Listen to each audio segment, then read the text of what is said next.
Before or after this podcast, go check out built.com. If you are looking for a snack bar that is high in protein, has delicious flavors, and is made with 100% real chocolate, then this is the place for you to go. Use BreDavis10 for discount at checkout. Have you been trying to start a fitness routine, but you just can't get in the hang of it, or you're not really sure what to do every day? Well, go check out grownstrong.com, a program created for women by women with an active, supportive online community, as well as options for 20, 40, 60, or 80-minute programming, starting from beginner all the way to elite options. This will help you reach your goals by getting 1% better every day. Finally, maybe you're trying to start a workout, but someone is using the timer at the gym, or you need a portable one, small enough to fit in your pocket, but large enough to never miss a round. Then go to gsgotimer.com. It has a magnetic back for convenience and comes in many fun colors.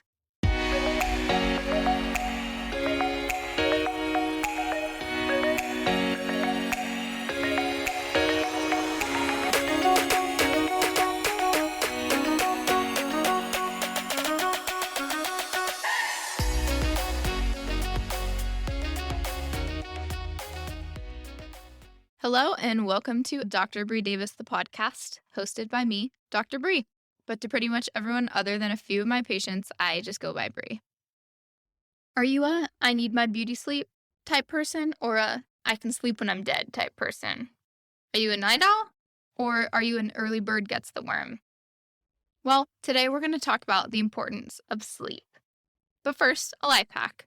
So, I thought it was fitting some life hacks I learned to help you sleep better. This one I was a little skeptical about, but I understand the science around it. Cloth tape for your mouth to tape it shut. Why?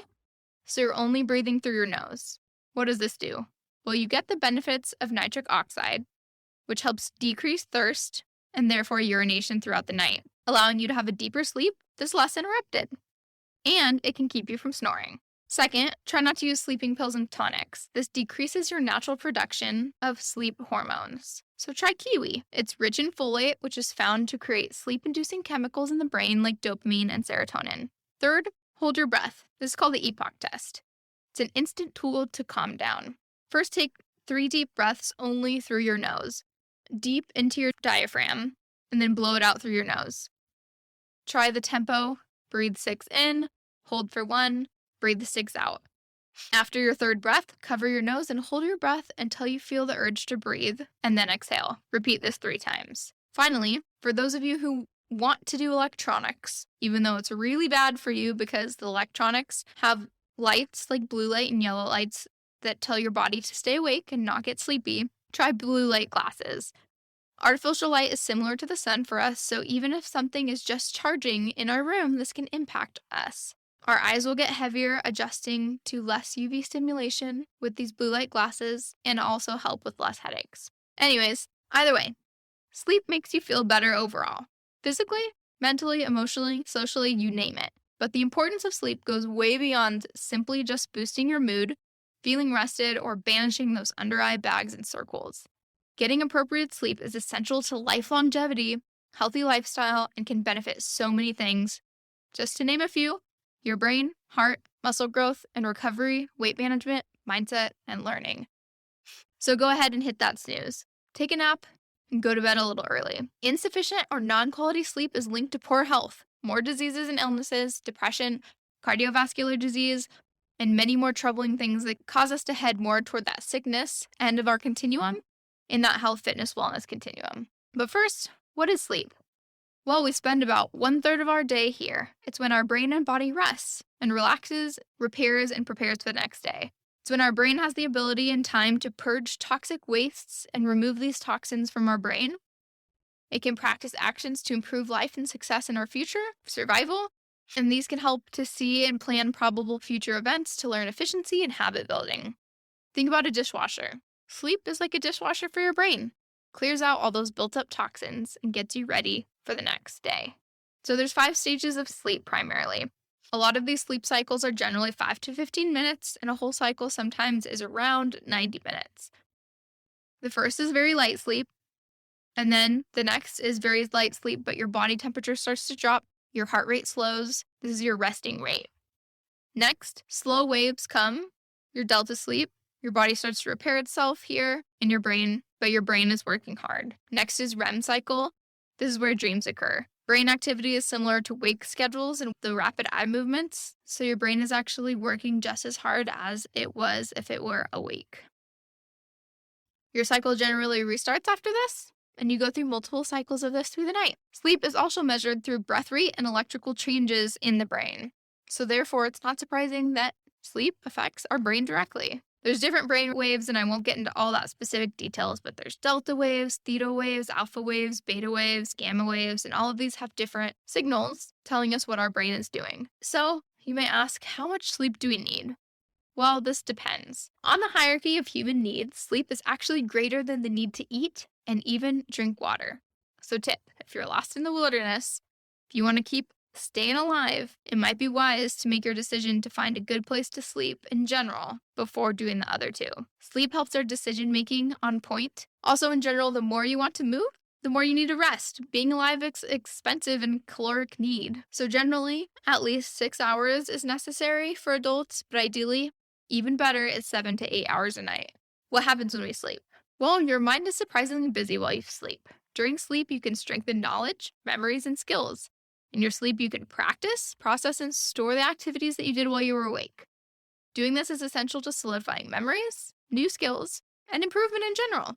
This process is called consolidation, and it happens in the brain. Whether it's something you're trying to learn that's mental, like memorizing new math problems or new language, or physical, like shooting hoops or lifting a barbell, sleep can help you practice and make connections in the brain and pathways that make these skills easier and improve your ability to perform.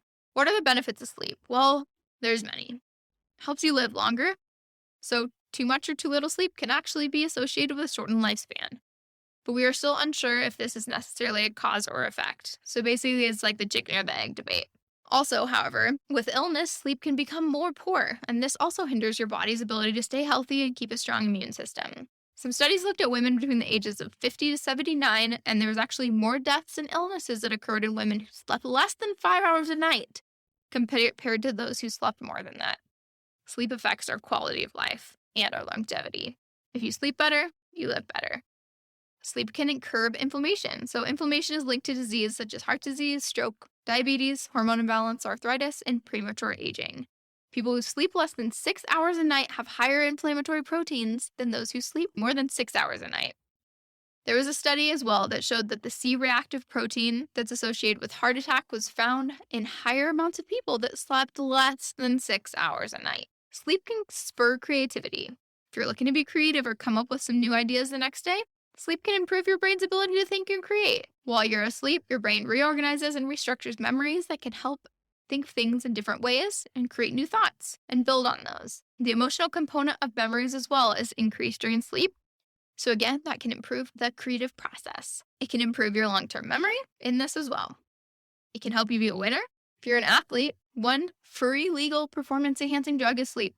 A study showed and took college football players who slept at least 10 hours a night for 8 weeks, improved their average sprint time and had less fatigue during practices and games, improved their stamina and their mental sharpness to be in the zone longer. Studies similar have been done with multiple sports, including swimming, tennis, basketball, and more. Sleep can improve your grades and learning. Studies and statistics show that children between the ages 10 and 16, also during their important teenage years, which is when huge development is happening, who have distorted sleep, including snoring and sleep apnea, are more likely to have problems with attention and learning in school. This, some scientists and therapists think itself can warrant needing extra assistance in school. Another study showed that college students who slept greater than 6 hours a night had better grades than those or when they previously slept less than 6 hours a night. I get it, pulling an all-nighter maybe is important for a deadline, but doing this often can have significant impairs on your brain function. Sleep sharpens attention. Sleep is shown to improve attention in people, including being a significant treatment for people who have ADHD or other attention-related disorders. Also, sensory-related concerns and behavior concerns. This sometimes present different in adults versus kids. Adults get tired, kids get hyperactive, and often avoid taking naps. A study showed that children less than 8 hours of sleep a night are often more hyperactive, inattentive, and impulsive, making poor decisions. Sleep can help you have a healthy weight. If you're thinking about going on a diet and improving body fat percentage or gaining muscle, you may think about first improving your bed routine and sleep habits. Studies show that dieters who were well rested lost more fat or improved more muscle gain than those who were sleep deprived, who also lost more muscle in general and often added fat as well. Decreased sleep affects your leptin, which is your food-telling hormone, which can make you feel like you're not sure when you're hungry or not. It can have a negative impact on your metabolism. Often when you sleep less, you feel hungrier and you get more cravings, especially those sugar, as your body is its way of trying to get a fast energy for itself to keep moving and grooving. Sleep and metabolism are controlled by the same sectors of the brain, people, so when you sleep, certain hormones go up in your blood, and those hormones drive appetite more often, especially when you avoid sleep. Ever need to pick me up in the middle of the day or right before bedtime? Sleep is as important and a contributing factor as nutrition and exercise in weight management. This is that. Sleep helps lower stress. When it comes to health, stress and sleep are correlated. Both our cardiovascular system, hormone responses, and brain function correlate in this way. Sleep can decrease stress and improve blood pressure, which is also said to correlate with cholesterol and insulin levels as well. Also cortisol, our stress hormone, and its influence with insulin levels. Sleep helps you avoid mistakes and accidents. The National Highway Traffic Safety Administration reports that being tired counted for a higher number of accidents of single car accidents, specifically off-road accidents, even more than alcohol. Being sleepy and groggy is extremely underrated and can affect your reaction time along with your attention to task and decision making. Insufficient sleep for just one night can be similar to your driving ability as compared to having one drink. Another reason to encourage also your teenage drivers to get some sleep. Sleep can also decrease chances of depression and anxiety. Sleep can help us have a fuller battery and decrease our chances of being irritable, as well as improve our mood and reset our brain. Sleep also improves our immunity and restores our blood vessels. So what happens when we don't get enough sleep? Well, only 4% of people, if you're in that lucky category, can function with poor sleep with little effects. But after 24 hours of no sleep, for the average human, it is having a comparable cognitive performance to that of a human with a blood alcohol level of 0.10, higher than legal driving under the influence limit. What about 2 days of no sleep? Well, your body starts to slow and shut down internally. Your conscious and subconscious start to blend. You engage in risky behavior. You produce less energy, decrease motivation and attention, and suffer from hormonal imbalances, and your organs start to swell with inflammation to protect themselves. What about 3 days with poor or no sleep? You're incomprehensive, you're unproductive, and you're a shell of a human being. Poor sleep decreases physical and mental health, it reduces aerobic ability, it increases faster rates of lactic acid buildup, and your body's ability to cool itself without the need to sweat increases. It impacts hormones that impact hunger, like we talked about before. So the benefits of 6+ hours of sleep regulates those. It impacts testosterone. So it impacts building new muscle and losing fat and makes this difficult. It also impacts sexual libido, your mood, and social interactions. Your performance suffers. It increases your risk of low energy. So with working out, there's no point in working out when you don't get enough sleep because you can't recover appropriately. You're just putting more stress on your body. Not enough sleep creates mood disorders. Sleep deprivation can also be a cause or an effect, so it's kind of a horrible little spiraling rabbit hole that you get into. Lack of sleep is associated with Alzheimer's. Lack of sleep is also associated with a higher risk of diabetes, obesity, high blood pressure, cardiovascular disease, and more. It increases your stress irritability, decreases those social positive interactions because you become more frustrated, have behavioral issues, and just have a hard time getting along with others. Your overall longevity of life is impacted. Studies show that lack of and poor sleep increases early death by 17 to 24%. How about too much sleep? Well, there's a sweet spot. More than 9 hours consistently often can cause some hormonal issues and irregulation in cycles of your body. What if your brain is always on and it's hard to sleep? Well, stress impacts your sleep. Try laying with your eyes open, let things go, journal, write down your worries before bed, pray, come up with some solutions inside that journal, and then wait for the next day. What about naps? Well, naps can be restorative. The ideal nap is actually 20 minutes long. It's a power nap. If you do longer, it can put you in a different sleep cycle, making you feel more groggy. Can sleep be made up? Not necessarily. Increasing sleep can help to give the body a chance to heal and reset. So how can we improve sleep? Well, I talked about the hacks above, but I wanted to talk about one more, specifically going in depth on electronics. So most of our population is suffering, whether or not you know it or not, with electronic addiction. You can't put your phone down. You're checking Instagram at night. You're still texting friends. You're playing games on your phone, etc. Try a book. Electronics with their light suppress our melatonin and our cortisol ability to build up for the morning. And this contributes to a cycle of sleep that is off. Electronics tell your brain to stay awake and not produce that melatonin and mess up circadian rhythms. At least 1 hour or 30 minutes before bed, put those away. Turn them on airplane mode or sleep mode or do not disturb, or even leave them out of the room. Well, what if I use it for an alarm? Buy an alarm clock. Set it on do not disturb and flip it over and block the light of the charging station.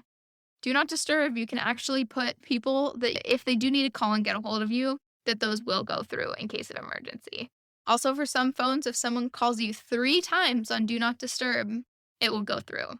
Put your charging station in a different room. This can help avoid you waking up if you can't sleep to check your phone or checking your phone right in the morning and create a better morning routine for you. Devices include also with that light, TV. So try not to have a TV in your bedroom. Think of this too with our kids and teenagers. They often stay up and they keep each other up every night. So in the ideal world, if everyone just turned off their phones and went to bed, this problem could be helped. Also, scrolling through Instagram or other social media has psychological effects depending on who you follow. There's more to come in this episode, but it might get you thinking about something, whether it's good or bad, that will not allow you to rest. Also think about your nightlight. Maybe your nightlight needs to be a different color, something that's more dim or calming. Sometimes red or orange lights are often associated with sunset, so this can help you sleep better as well as opposed to maybe a bright yellow. Improve your night routine, your bedtime, and a time to wake up. Consistency is key in your weekdays and your weekends. Telling your body and brain it's time to go to bed, just like a kid in their nighttime routine, can help it get used to this and sleep better. Think about also a dinner time routine as well to help prep for that nighttime routine. You could try breathing and meditation. Yeah, maybe those apps are on your phone. Again, using your phone. So maybe just try the audio only. Have a warm bath, a cup of tea, ideally with no caffeine. Try some things to improve calming senses like calming oils, lavender, essential oils, diffusers, a heavy blanket, a warm heating pad. Have your room pitch black. The ideal sleeping state is a cool 67 degrees, scientific studies show. Avoid artificial ambient noise and light, so maybe you need to add some earplugs or an eye mask to your bedtime routine. Also use your bed for only sleep. Try not to do much else in there. Correlate your bed with sleep only. Also think about it. We're meant to go to bed with the sun and rise with the sun. Us as humans have poor eyesight compared to nocturnal animals, so this is what we're meant to do. If you improve your sleep routine and wake up earlier in the morning, you may start to be more productive, like the early bird gets the worm, and feel better about your day. Think about foods and drinks that might help you sleep better as well. Tryptophan is an amino acid that helps you relax, and this can be found in turkey, nuts, honey, in some teas, eggs, seeds, tofu, whole grains. Some of these produce serotonin for relaxation and help with depression, so try to incorporate some of these into your nighttime routine. Some of those essential oils, like I mentioned above, could be citrus oils, maybe lavender, frankincense, but remember to dilute these too, or consult a doctor if you have more questions. Finally, a tip for maybe with your kids. I call it the 5-minute wait tool. If they're tossing and turning, give them a chance to self-soothe. This is going to be important in their adult life. You're hearing all these things and how sleep is important, but what if you're a parent or maybe you work night shift and you can't get this best sleep because you have other things to do? Well, let those things go and prioritize sleep, and it'll help you in the long run. Finally, alcohol has an impact on your sleep, and this is not a good impact. Usually every night you get 6 to 7 REM cycles normally, but with alcohol, you usually only get 1 to 2 cycles because consuming alcohol puts you immediately into a deep sleep. And when this wears off, you start to wake up and it skips REM sleep. What about chocolate, caffeine? Maybe you try decaf. Some of these are still stimulants, so think about things that may keep you awake. Also, things like spicy foods or fatty foods might create heartburn and also make it hard to sleep. What about working out late at night? Well, maybe it makes you tired, but maybe it also pumps you up and it takes longer to calm down. If this is the case, try to wake up in the morning and do this as a morning routine to get your blood flowing for the day, or at some point during your day so you're not just sitting all day and you become tired for nighttime. Finally, some people take melatonin, but often this has to do with seasonal effects and light. So talk to your doctor and consult them if you'd like to take melatonin. More details on that to come as well. So what do you think? After all this, are you a I need my beauty sleep type person? Or are you still a I can sleep when I'm dead? Are you going to be a night owl? Or are you going to be an early bird gets the worm? Or maybe you're going to be a mixture of the two. Either way, think about sleep and its impact. Irish proverbs once said, "A good laugh and a long sleep are the best cures in the doctor's book."